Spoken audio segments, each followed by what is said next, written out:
TG, una buona giornata a tutti voi telespettatori, ben ritrovati nei nostri studi. Insomma, è davvero conto alla rovescia in attesa dell'arrivo del 7 di giugno. Lunedì ormai è alle porte. Perché da lunedì si torna, anche la nostra regione torna in zona bianca, con tutte le conseguenze positive che porterà questo cambiamento, insomma, di fascia, a cominciare proprio dal coprifuoco che verrà abolito, e poi insomma tutte le restrizioni in teoria saranno eliminate. Resterà assolutamente l'obbligo della mascherina, resteranno, sono d'obbligo quelle, tutte le misure necessarie per evitare il contagio. Comunque insomma cambieranno tante cose in meglio. Allora sentiamo direttamente il governatore Zaia. Per la terza settimana con parametri vistosamente sotto, diciamo, i limiti di guardia per la zona bianca, per cui da lunedì siamo in zona bianca. Ultimo weekend in giallo per il Veneto, la zona bianca ormai è una certezza. Nelle prossime ore il presidente Zaia firmerà una nuova ordinanza che recepirà la norma nazionale e conterrà tutte le novità, dall'abolizione del coprifuoco all'anticipo delle riaperture come le piscine al chiuso.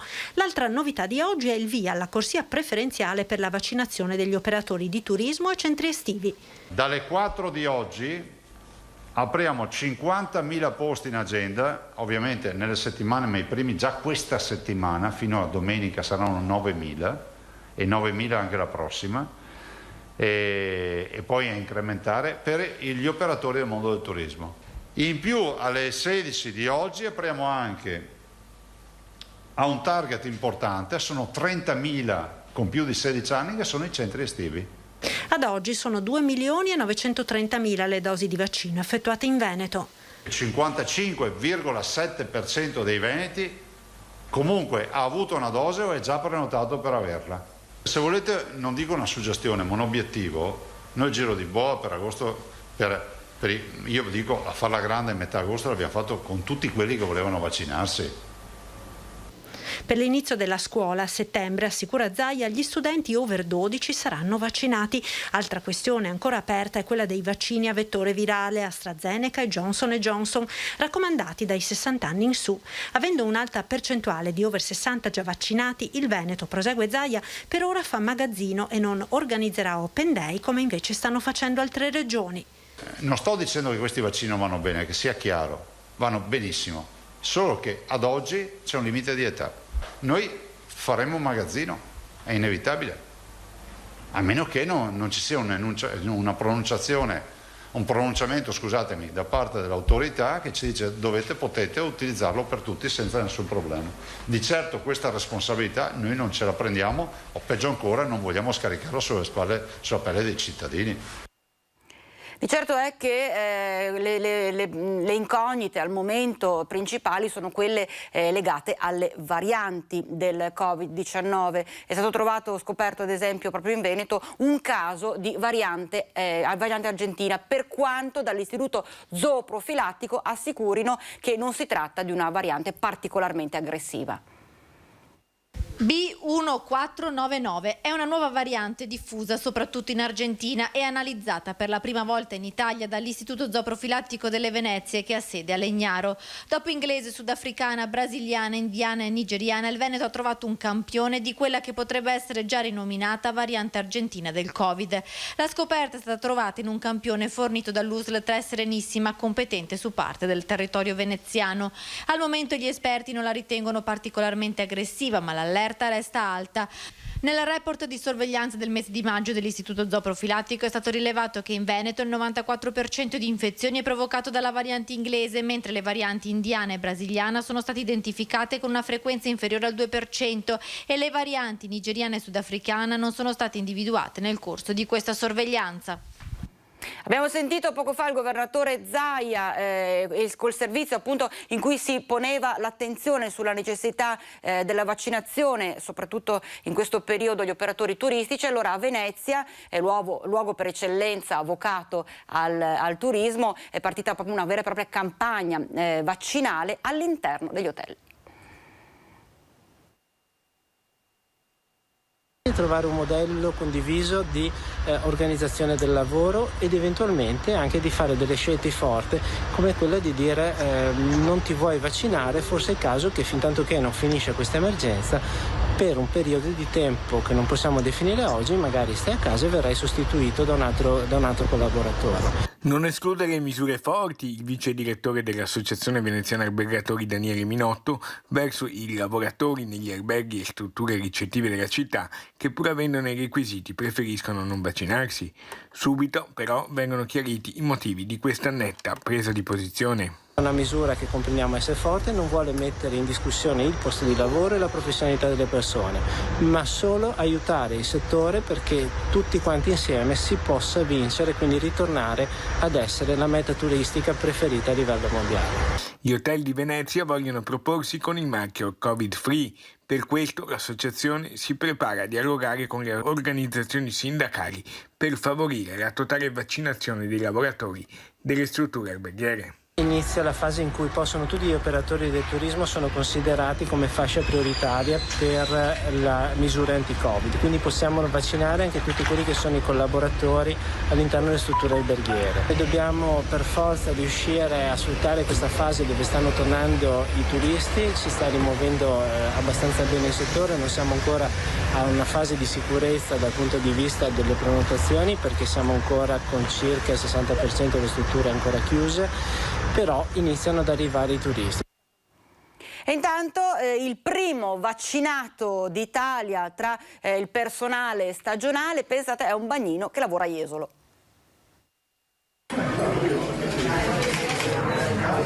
Lui è il primo dei lavoratori stagionali ad inaugurare la vaccinazione a loro riservata grazie all'apertura degli slot dedicati agli operatori del turismo a partire dalle 12. E già Miguel Pagnin, bagnino che lavora per la Jesolo Mare, si trova con il vaccino fatto alle 17. Una corsa contro il tempo, quella dell'ULS 4. Oggi il primo gruppo di 40 persone e dalla prossima settimana si arriverà a coprirne 5.000. Oggi abbiamo vaccinato operatori che provengono dalle diverse aree del litorale, quindi campeggi, alberghi, bagnini, ristorazione, un piccolo gruppo, ma da lunedì si parte con grandi numeri, saranno diverse migliaia e via via, man mano che si prenoteranno, potranno vaccinarsi. Da qui a fine mese speriamo anche di arrivare quasi alla totalità della popolazione di riferimento.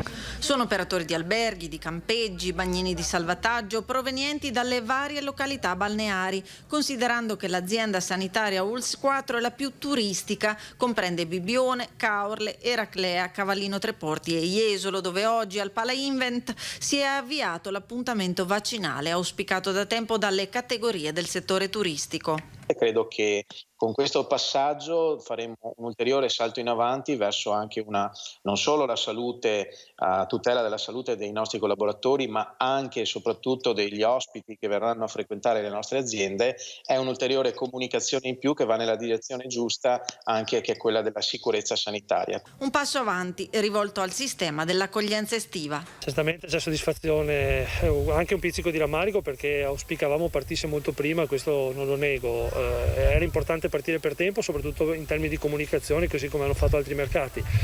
Nonostante ciò partiamo da oggi, in tempi brevi sono certo riusciremo ad espletare la vaccinazione del nostro settore e quindi a poter comunicare ancora meglio con la sicurezza di poter fare vacanza presso le nostre località. E sono partite in maniera massiccia anche le vaccinazioni per i più giovani, per gli over 12 anni. Tra l'altro anche dagli stessi pediatri arriva un forte messaggio rivolto alle famiglie in cui appunto dicono quanto sia importante vaccinare i più piccoli. 10.335 vaccinazioni in un giorno. Giovedì 3 giugno è stata una giornata da record per Padova e provincia. Tutti i centri di vaccinazione hanno lavorato a pieno ritmo, mettendo a segno un risultato importantissimo che punta dritto all'immunità di gregge. Oltre 10.000 somministrazioni di siero anti-Covid, il dato migliore dall'inizio della campagna vaccinale. Salgono così a 535.559 le dosi complessivamente inoculate, con il 39,1% della popolazione ormai coperta dal primo vaccino e il 19% che ha già ricevuto anche il richiamo. Nel frattempo l'USL 6 ha messo a disposizione altri 25.000 posti per i vaccini anti-Covid destinati agli over 12. Le date a disposizione sono dal 29 luglio al 4 agosto. Al momento ci sono ancora 7.000 posti disponibili. I pediatri raccomandano il vaccino e rassicurano i genitori. Credo che quanti più siano i soggetti vaccinati, tanto più ovviamente sia possibile raggiungere l'obiettivo. La malattia ovviamente, anche se nei bambini si è dimostrata lieve, non sappiamo nemmeno se in futuro possa avere anche delle conseguenze, ma in ogni caso spegnere tutti i focolai e tutte le possibilità di diffusione del virus ovviamente facilita anche poi la possibilità che ci siano poche varianti. Presto anche i pediatri di libera scelta potrebbero scendere in prima linea e vaccinare i piccoli pazienti. In questi giorni, insieme alla Regione Veneto, stanno mettendo a punto un protocollo d'intesa come quello siglato mesi fa con i medici di base. Nel frattempo rassicurano anche le future e le neomamme. Anche nell'allattamento la mamma che allatta può vaccinare, può essere vaccinata ovviamente, e i anticorpi che produce in parte passano tramite il latte e il bambino ovviamente ne trova giovamento. Dopo la pausa parleremo del futuro della nuova pediatria. I lavori stanno procedendo, stanno andando avanti in maniera importante. Ci vediamo tra pochissimo.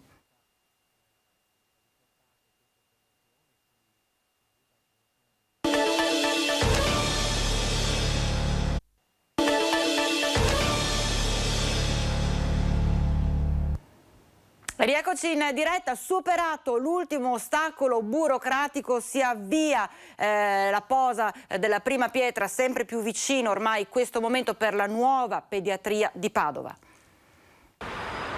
L'iter tecnico e burocratico per la realizzazione della nuova pediatria di Padova procede con regolarità. Il dettagliato cronoprogramma a suo tempo fatto conoscere ai padovani e ai veneti, finora, e si spera sarà così anche in futuro, è stato rispettato. Consegniamo oggi all'Autorità Nazionale dell'Anticorruzione il capitolato di gara per le osservazioni. Una volta riportate queste osservazioni e quindi avuta l'approvazione dell'Autorità Nazionale Anticorruzione, siamo pronti per uscire per la gara per la realizzazione. Quindi siamo veramente a un passo per, diciamo così, la posa della prima pietra.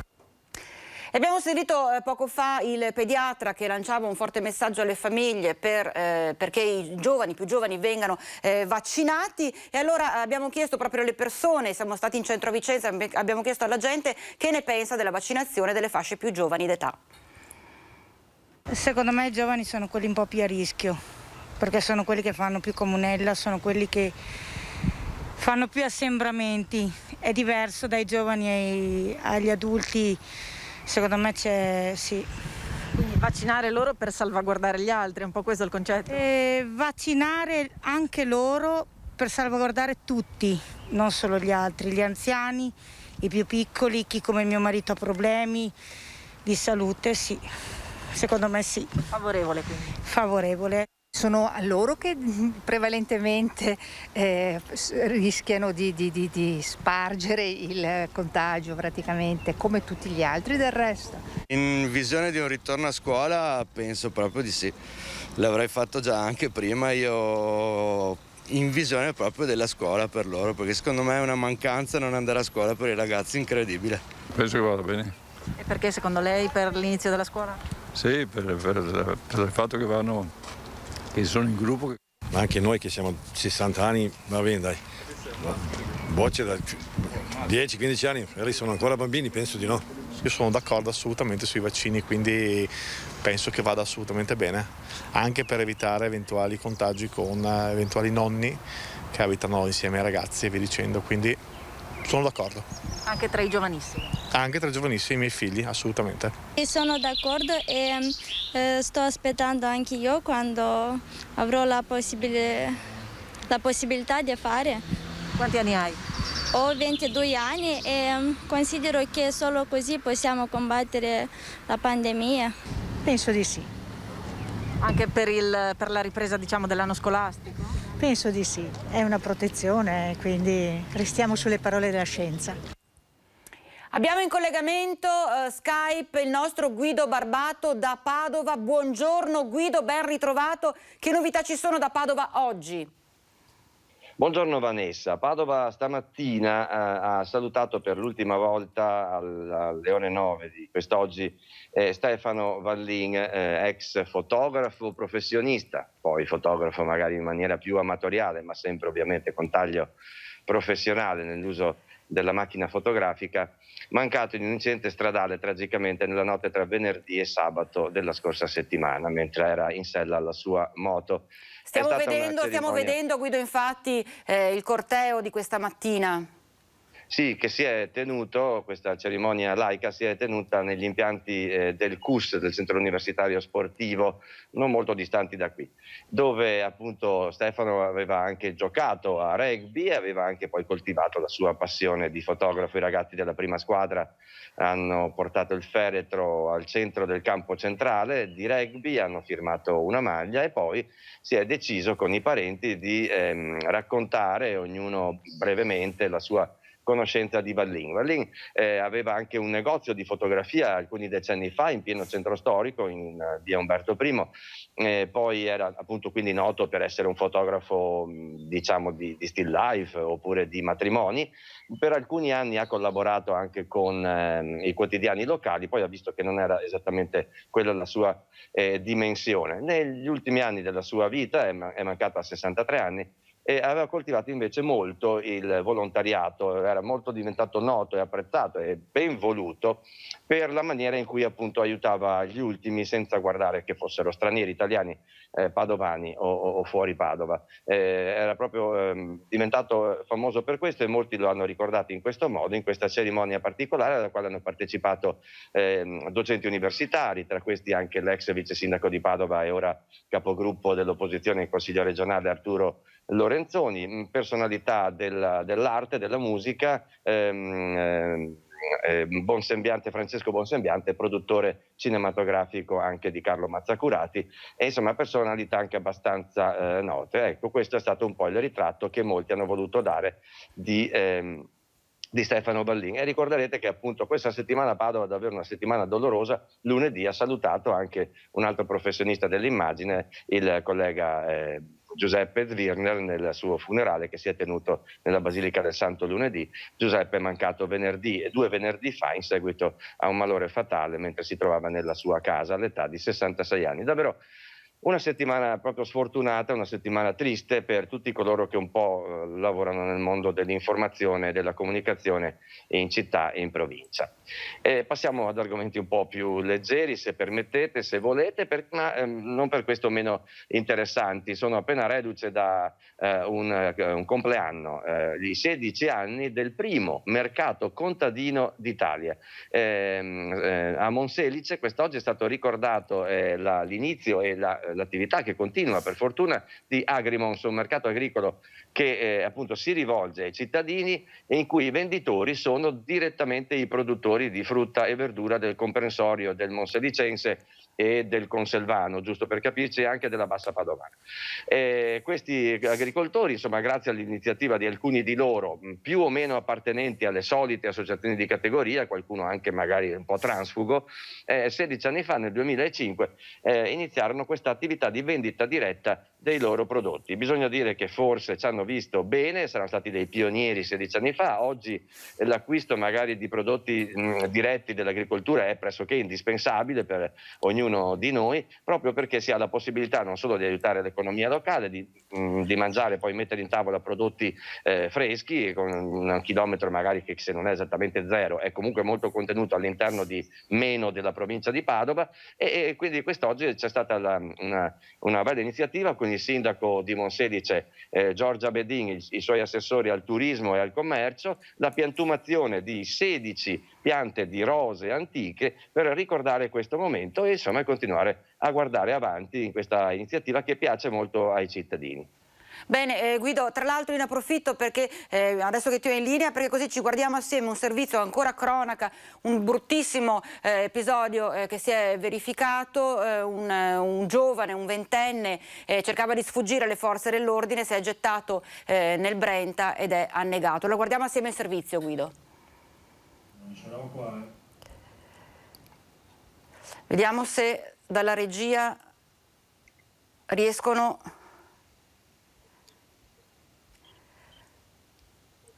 Si diceva, Guido, trovato, sì, ecco, la regia l'ha trovato, vediamo. Ok, bene. Una fuga disperata per evitare l'arresto, il tuffo in acqua per sfuggire alla polizia, ma le correnti lo hanno trascinato in fondo. È morto annegato così un nigeriano. L'uomo, dall'età compresa tra i 20 e i 30 anni, era stato scoperto nel pomeriggio di ieri al supermercato Eurospar di Via Altichiero con vari prodotti alimentari nello zaino.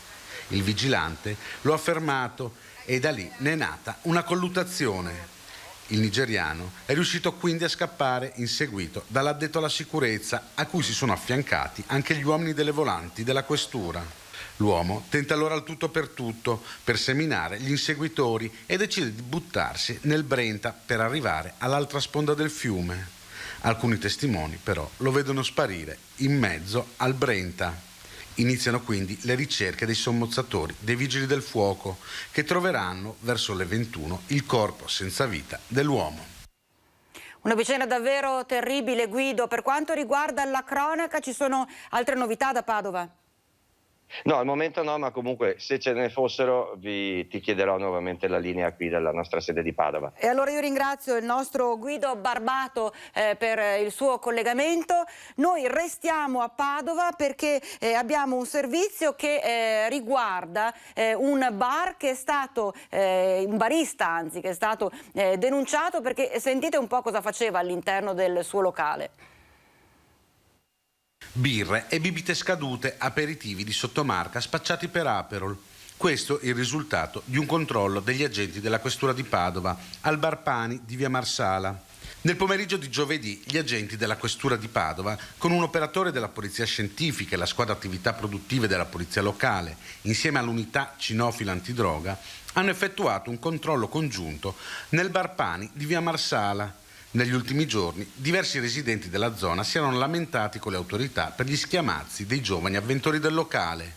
I poliziotti, arrivati sul posto, hanno prima identificato il titolare, una dipendente, 4 clienti che consumavano all'interno e altri 4 che si trovavano nei tavolini esterni. Nel frattempo i vigili hanno proceduto con un'ispezione all'interno, riscontrando alcune carenze igienico-sanitarie che saranno approfondite dai tecnici. Nel frigorifero dietro al bancone sono state trovate più di 100 bottiglie di birra di varie marche, tutte scadute, mentre alcune bottigliette d'acqua, sempre scadute, si trovavano accatastate all'esterno, esposte agli agenti atmosferici. Ma non è finita qui. Sotto al bancone c'erano 4 bottiglie di Aperol che però non contenevano il noto aperitivo. Con un imbuto trovato in magazzino, il titolare rabboccava le bottiglie con un altro aperitivo alcolico di colore rosso, ma di valore commerciale inferiore. L'uomo è stato denunciato per frode nell'esercizio del commercio e la merce è stata sequestrata. Ci separiamo per qualche minuto, c'è una breve pausa.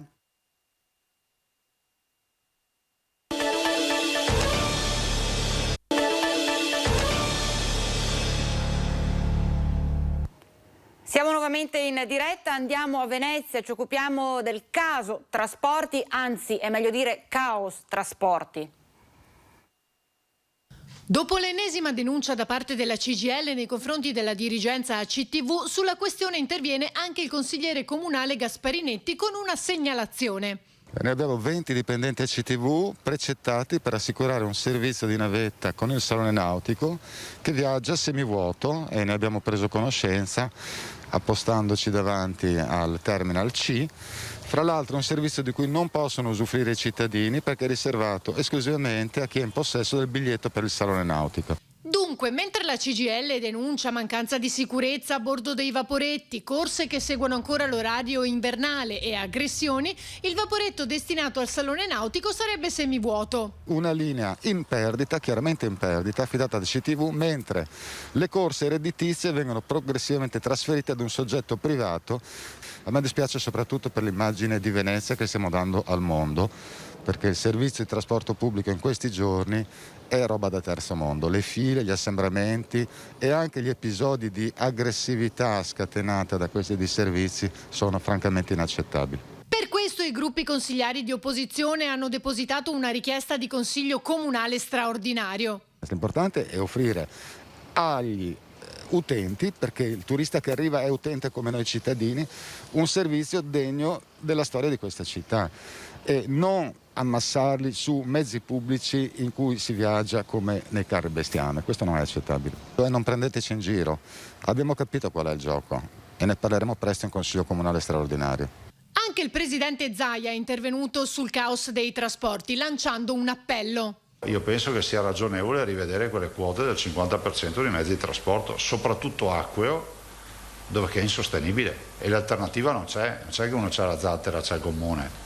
Si dia un segnale su questo fronte, perché oggettivamente penso a Venezia, la riapertura per fortuna della città non è sostenibile con un coefficiente di riempimento del 50% di vaporetti, per dire, e così per gli autobus.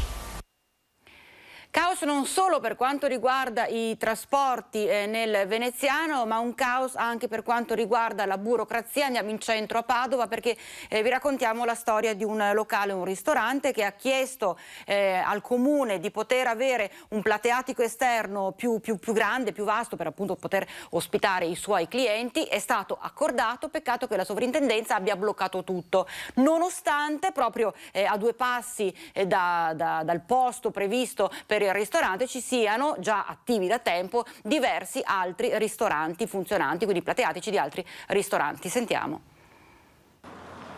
Anche in via Zabarella, bar e ristoranti hanno chiesto e ottenuto dal comune l'ampliamento dei plateatici, le aree esterne dove mettere sedie e tavolini, aumentare la sicurezza e poter riprendere a lavorare. Il comune in via Zabarella ha perfino allungato di circa 50 metri la zona pedonale per questo scopo, da via San Biagio all'incrocio con via Cesare Battisti, e dato l'ok ai tavoli sotto i portici e sulla ciclabile. Ma a uno di questi esercizi la soprintendenza ha detto no. Per il decoro della strada, per il cammino del santo, per varie problematiche che 50 metri più avanti o 50 metri dall'altra parte non esistono, perché da anni che hanno i tavolini.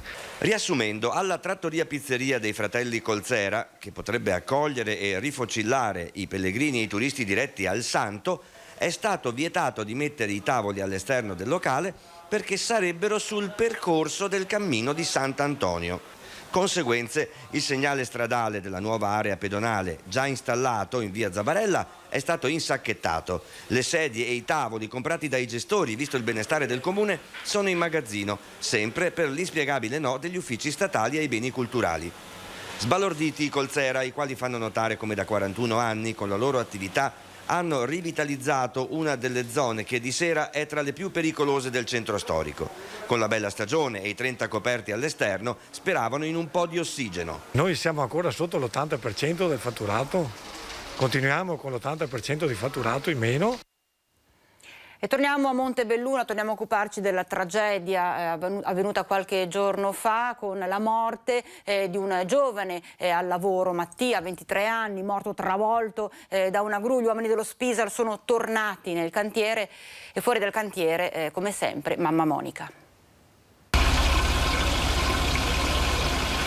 Ogni giorno, soprattutto per mio marito che oggi lui lavora in ospedale e non può essere qua.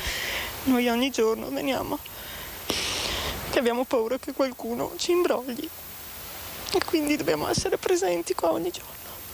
Le lacrime scendono ormai ininterrottamente da oltre un mese. Non possono fermarsi perché quel vuoto che ha lasciato Mattia niente e nessuno potrà colmarlo. La forza di mamma Monica e papà Giuseppe sono quella di sapere che prima o poi chi ha sbagliato pagherà. Siamo aggrappati io e anche mio marito a questo, no? Non possiamo fare altro. Mattia Battistetti è morto mentre stava lavorando, travolto dal carico di una gru, e questa mattina sono arrivati ancora una volta i tecnici dello Spisal per effettuare ulteriori accertamenti, ma non sono riusciti a raggiungere la cima della gru. Dovranno ritornare perché non sono riusciti a fare quello che dovevano fare, dopo non so se, non so né quando né cosa, non so niente. Sono saliti a 10 gli indagati per questa tragedia. Intanto è arrivata ufficiale la notizia che Mattia rivivrà in altre persone grazie alla sua generosità. Sono state donate le cornee, e una cornea è andata in Portogallo e un ragazzo della Puglia. Sono stati donati tessuti, ossi e sono andati a Agordo, a Ortisei, alla Tisana e Rovereto. Tessuti vascolari a Verona e Legnago. E è solo una piccola parte, perché tutto quello che è stato esaminato di Mattia è a posto, quindi può aiutare. Adesso è nella banca degli organi e può aiutare ancora, ecco. Ci spostiamo a Bassano del Grappa, dove continua la bagarre relativa a uno storico edificio della città. Grazie ai servizi di Rete Veneta si torna a parlare finalmente del Caffè Italia, messo alla chetichella in un cassetto dall'amministrazione di Elena Pavan. Della progettazione e dell'intervento sullo storico punto di riferimento bassanese non si è saputo più nulla e il cronoprogramma ufficiale prevede l'affidamento dei lavori addirittura entro il 2023. In città c'è chi avrebbe preferito un percorso diverso per il Caffè Italia. Avremmo preferito che il Caffè Italia fosse destinato alla città con delle azioni magari di promozione turistica o culturali o espositive, ma questa amministrazione, l'amministrazione Pavan, ha scelto, ma si dia una mossa. Dopo 2 anni siamo ancora in fase di inizio della progettazione. Tutto a Bassano si riconduce al ponte, anche la necessità di tirare a lucido l'intera città dopo la riconsegna del monumento nazionale agli amanti del bello e della tradizione. Il ponte è sicuramente la ciliegina sulla torta, ma è importante curare la torta. Bassano è un gioiello, è una splendida città e deve essere amata e curata in ogni sua piccola parte. Vernillo si toglie anche qualche sassolino dalla scarpa. E dopo aver ereditato il cantiere del ponte, forse avevano bisogno di ereditare tutte le cose già fatte per poter fare qualcosa, perché da 2 anni da questa parte non stiamo vedendo assolutamente nulla. Resta da capire che cosa intenda fare ora l'amministrazione Pavan del Caffè Italia, dopo il pasticcio dei progetti prima affidati all'architetto Zanatta e poi mai portati all'attenzione della politica cittadina e dei bassanesi. Speriamo non si risolva tutto in un buco nell'acqua. Pardon, nel caffè. Ci separiamo per una breve pausa.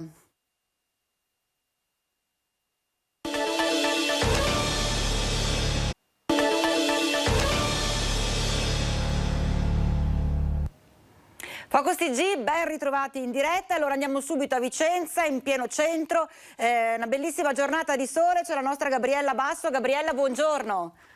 Buongiorno Vanessa e buongiorno ai telespettatori di Rete Veneto ovviamente. Siamo in pieno centro, siamo nelle piazze, qui esattamente Piazza Biade.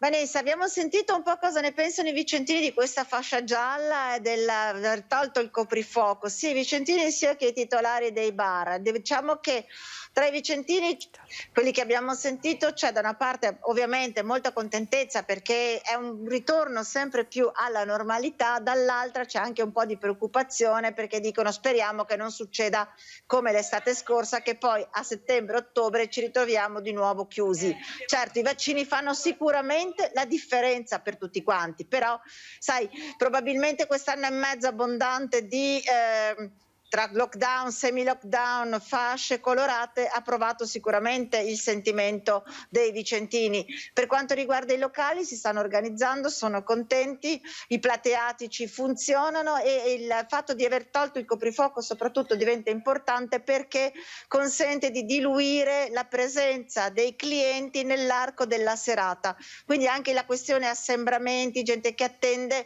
e non c'è l'ansia poi di dover rientrare, quindi dover servire rapidamente, fa sì che il lavoro diventa sicuramente più gestibile. Ecco. Chiaramente c'è poi il problema della movida, che quindi questa è un'altra questione, ma i gestori soprattutto dei bar di Piazza Erbe si sono organizzati e come già l'estate scorsa, sono pronti a tenere sotto controllo la situazione. Ecco, parlavi di movida, penso ovviamente movida legata soprattutto alla sfera giovanile, alla sfera più giovane. Certo. Abbiamo lanciato poco fa un servizio in cui avevate avvicinato i vicentini e le vicentine, loro praticamente tutti all'unanimità parlavano dell'importanza di vaccinare soprattutto le fasce più giovani. Sì, assolutamente, è importante la vaccinazione e sai che c'è stata una grande risposta quando c'è stata l'apertura per gli under 40, una grande risposta anche nell'USLA 8 Berica dei giovani e diciamo giovanissimi, quindi sicuramente il vaccino fa, come ti dicevo, la differenza. La questione però è anche una questione proprio di educazione, ci dicevano molti gestori dei bar, perché i giovani cominciano a bere troppo presto, sono ubriachi già alle 7 di sera, e questo ovviamente poi, sai, perdi il controllo di te stesso, e la questione distanze sociali diventa una cosa neanche pensabile, e quindi diventa un impegno anche per i gestori mantenere il controllo di questa situazione. Sì, una cosa che va al di là del Covid alla fine. Sì, è una questione che va al di là del Covid, chiaramente, perché sai che è un problema quello soprattutto in zona Contrappescherie Vecchie. Tra l'altro già l'altra sera sono stati fatti dei controlli, un bar è stato sospeso all'attività perché proprio c'erano assembramenti, c'era il servizio dei clienti al banco, insomma una situazione un po' complicata, però sicuramente il Covid deve tenere alta la tensione da parte della gente e dei ragazzi soprattutto. E devo dire comunque che almeno di giorno, perché oggi li vediamo di giorno, i ragazzi sono comunque molto attenti, sono tendenzialmente con la mascherina, per cui c'è l'attenzione, e è solamente alla sera che i freni inibitori con, diciamo, la complicità dell'alcol vengono meno, ecco. Certo. Per la cronaca abbiamo novità oggi, Gabriella?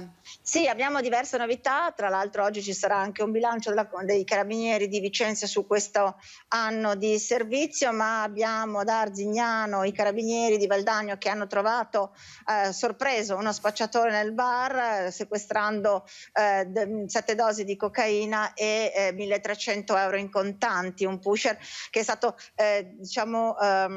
proprio il suo nervosismo ha fatto sì che i carabinieri si rendessero conto di avere a che fare con una persona che sicuramente aveva qualcosa di poco lecito. Infatti appunto hanno trovato lo stupefacente. Abbiamo la Guardia di Finanza che ha fatto un controllo anti-evasione di una ditta di Costa Bissara, e anche lì un'evasione di 300.000 euro. Insomma, cronaca non ci manca, devo dire. Bene, allora io ne approfitto per tenerti in linea perché guardiamo assieme un servizio che avete realizzato come redazione di Vicenza relativo alla zona del quartiere Sant'Agostino. I residenti sono molto arrabbiati perché sentono continuamente questi odori, questi cattivi odori che arrivano dal depuratore, ed è intervenuto il sindaco Rucco. Guardiamo assieme e poi commentiamo. Ci sono questi odori, queste ondate di odori che veramente sono nauseanti, insomma. Dico sempre che portarlo a casale, invece qua è sempre qua. L'odore terrificante. Dillo pure al sindaco che se lo trovo per strada, glielo dico io. Detto fatto, queste segnalazioni dei residenti del quartiere di Sant'Agostino le abbiamo velocemente portate al sindaco Francesco Rucco, che risponde così. Vorrei rassicurare i cittadini di Sant'Agostino dicendo che il depuratore di Casale si farà, e l'ampliamento del depuratore che serve proprio a chiudere quello di Sant'Agostino, eliminando quindi definitivamente il problema della presenza e quindi degli odori, in un sistema moderno, quello di Casale, che dal punto di vista tecnologico è altamente moderno. Bene, ma il depuratore obsoleto di Sant'Agostino era solo il problema più eclatante per il quartiere. I residenti ci hanno raccontato di altri disservizi minori, ma non per questo meno sentiti. Ad esempio... Poi da tanti anni che chiediamo una pensilina lì in strada per la fermata del bus. Questo è un problema che non si è risolto mai, per cui quando piove d'inverno con la pioggia le persone, soprattutto anziane, i bambini, si ritrovano a dover aspettare l'autobus sotto la pioggia. E anche su questo il sindaco prende subito un impegno al nostro microfono. La disponibilità a valutare per il quartiere di San Desiderio una pensilina per la messa in sicurezza e anche il riparo delle persone che aspettano il tram per andare verso il centro della città, e quindi da questo punto di vista la disponibilità c'è. Mi farò parte attiva con SVT affinché si intervenga con una nuova struttura. Ci sono ipotesi di tempo? Sui tempi, naturalmente i tempi tecnici per quanto riguarda la pensilina, per quanto riguarda il depuratore invece chiaramente i tempi sono un po' più lunghi, ancora un po' di pazienza, credo che entro l'anno verrà bandita anche la gara. Ottimo, a questo punto non ci resta che aspettare che dalle parole si passi ai fatti, quindi come di consueto non finisce qui ma... Insomma, Gabriella, continua il vostro viaggio tra i quartieri per cercare di capire la gente che ne pensa. Insomma, puntualmente andate a portare proprio all'amministratori, a sindaco e quant'altro tutte le problematiche che riuscite a raccogliere, come in questo caso. Sì, infatti continua, questo è un viaggio ma anche un po' cercare di capire, perché non esiste solo il centro storico che sicuramente ha moltissimi problemi, ma sono più legati, se vuoi, a una questione proprio di vivibilità.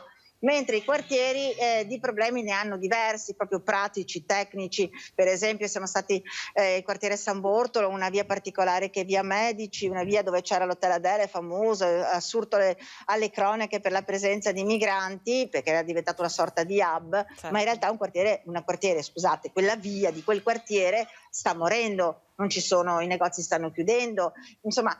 Ed è una via principale centralissima di Vicenza, perché è quella che porta poi alla zona del vecchio ospedale, quindi proprio nel cuore di Vicenza.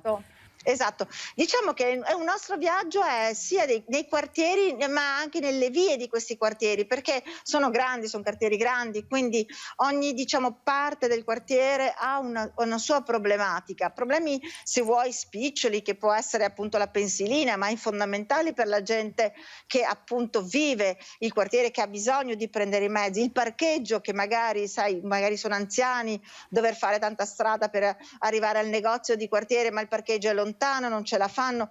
Sono piccole cose, ma cose importanti che rendono più vivibili le zone dove abiti, e noi cerchiamo di intercettare queste esigenze dei residenti, portarle agli amministratori o ai dirigenti, magari come anche di SVT, per esempio in questo caso, perché siamo andati dal sindaco, ma potremmo andare anche da SVT direttamente a chiedere quando faranno questa pensilina, per esempio.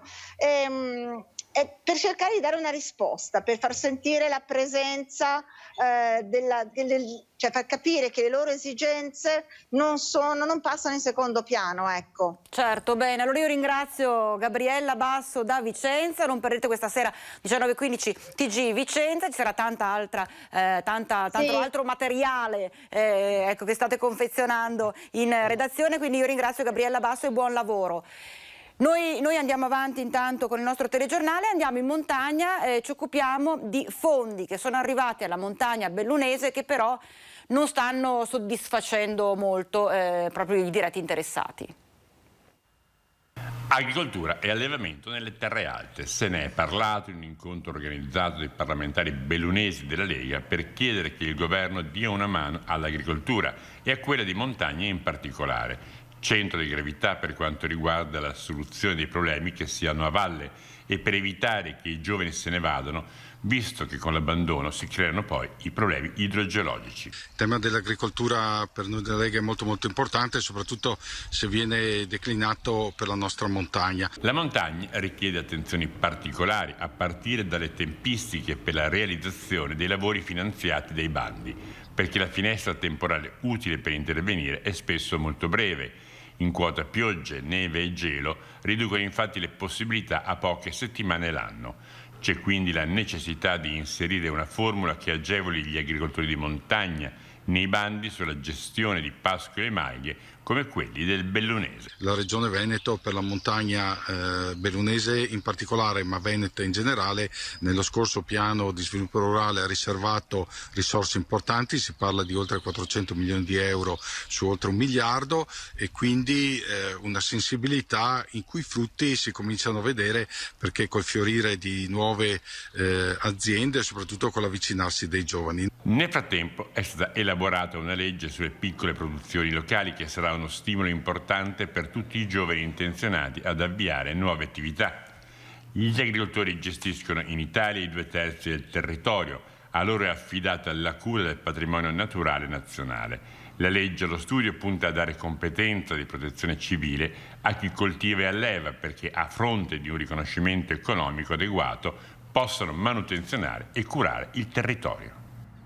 E a proposito di terre e agricoltura, è stata annullata l'antica Fiera del Soco di Grisignano di Zocco, però in programma per settembre, però c'è la volontà di rilanciare in maniera alternativa il commercio che è stato bloccato da questo periodo di crisi causa pandemia. Fiera del Soco, simbolo di un'epoca, dagli antichi fasti alla crisi pandemica, location Grisignano di Zocco, un intero paese che da secoli a settembre si trasforma, bancarelle, giostre, stand gastronomici, chioschi riempiono strade e piazze.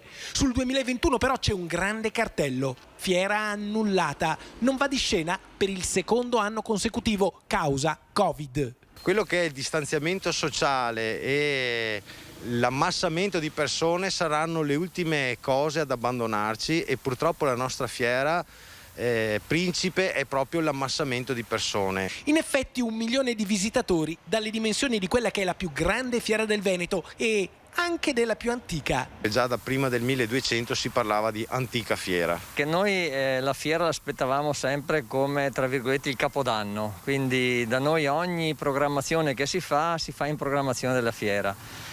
Non avere la fiera per noi è veramente un dramma, cioè io dico sempre che i grisignanesi la fiera ce l'hanno nel DNA. No fiera, no party? Nemmeno per sogno. Grisignano ha un'anima, è un paese votato al commercio e se non andrà di scena all'antica kermesse non significa che non si possa fare qualcosa di diverso. Diverso come distretto sotto le stelle, una sorta di notte bianca. Sicuramente ci sarà abbigliamento, bigiotteria, gioielleria, ci saranno quello che sono food, anche food, street food, quindi anche piccole eccellenze portate dalle nostre ristorazioni che ben sanno in maniera molto sapiente valorizzare quelli che sono i nostri prodotti, i prodotti del territorio. Un evento che permetta di rivitalizzare il paese, di richiamare visitatori, di rianimare il commercio dopo la sberla del Covid. E infatti da venerdì 10 a domenica 12 settembre i negozianti sono pronti ad affrontare questa nuova sfida.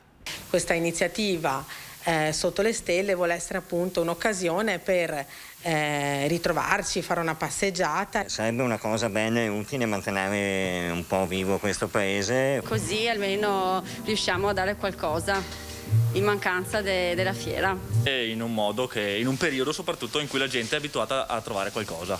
Un modo per restare sulla traccia della Fiera del Soco, in attesa di ripristinare l'antica kermesse dal 2022. La pianificazione sta iniziando già in questi giorni. Quindi noi non dobbiamo dimenticare né da dove veniamo né le nostre tradizioni. L'idea di ritrovarci, di poter veramente capire magari quale fiera vogliamo nel futuro è un motivo veramente, credo, di incontro importante. E andiamo a Padova perché in questi giorni prosegue la Tredicina nella Basilica del Santo, questo cammino di preparazione verso il 13 giugno, la grande festa di Sant'Antonio. E abbiamo anche oggi la testimonianza di una coppia di fedeli, una testimonianza anche oggi di apertura alla vita. Questa sera parliamo dell'apertura alla vita. Il Papa in Amoris Laetitia dice che l'amore dà sempre vita, per questo l'amore coniugale non si esaurisce all'interno della coppia. I coniugi, mentre si donano tra di loro, donano al di là di se stessi la realtà del figlio, riflesso vivente del loro amore. Allora io ringrazio Francesca che invito qui.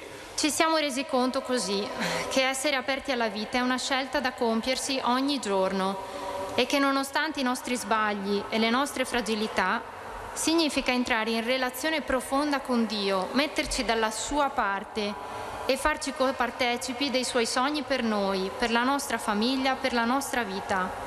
In quest'ottica non abbiamo nulla da perdere, perché sapendo di avere Dio come alleato, anche le più forti paure e i dubbi riusciamo ad affidarli a Lui, alleggerendo il nostro peso. Insomma, una bellissima testimonianza di apertura alla vita abbiamo sentito e noi ci fermiamo per il momento qui. Ricordo che l'informazione torna questa sera 18:50 circa TG Bassano e a seguire TG Vicenza. Grazie per averci seguito, un buon pomeriggio.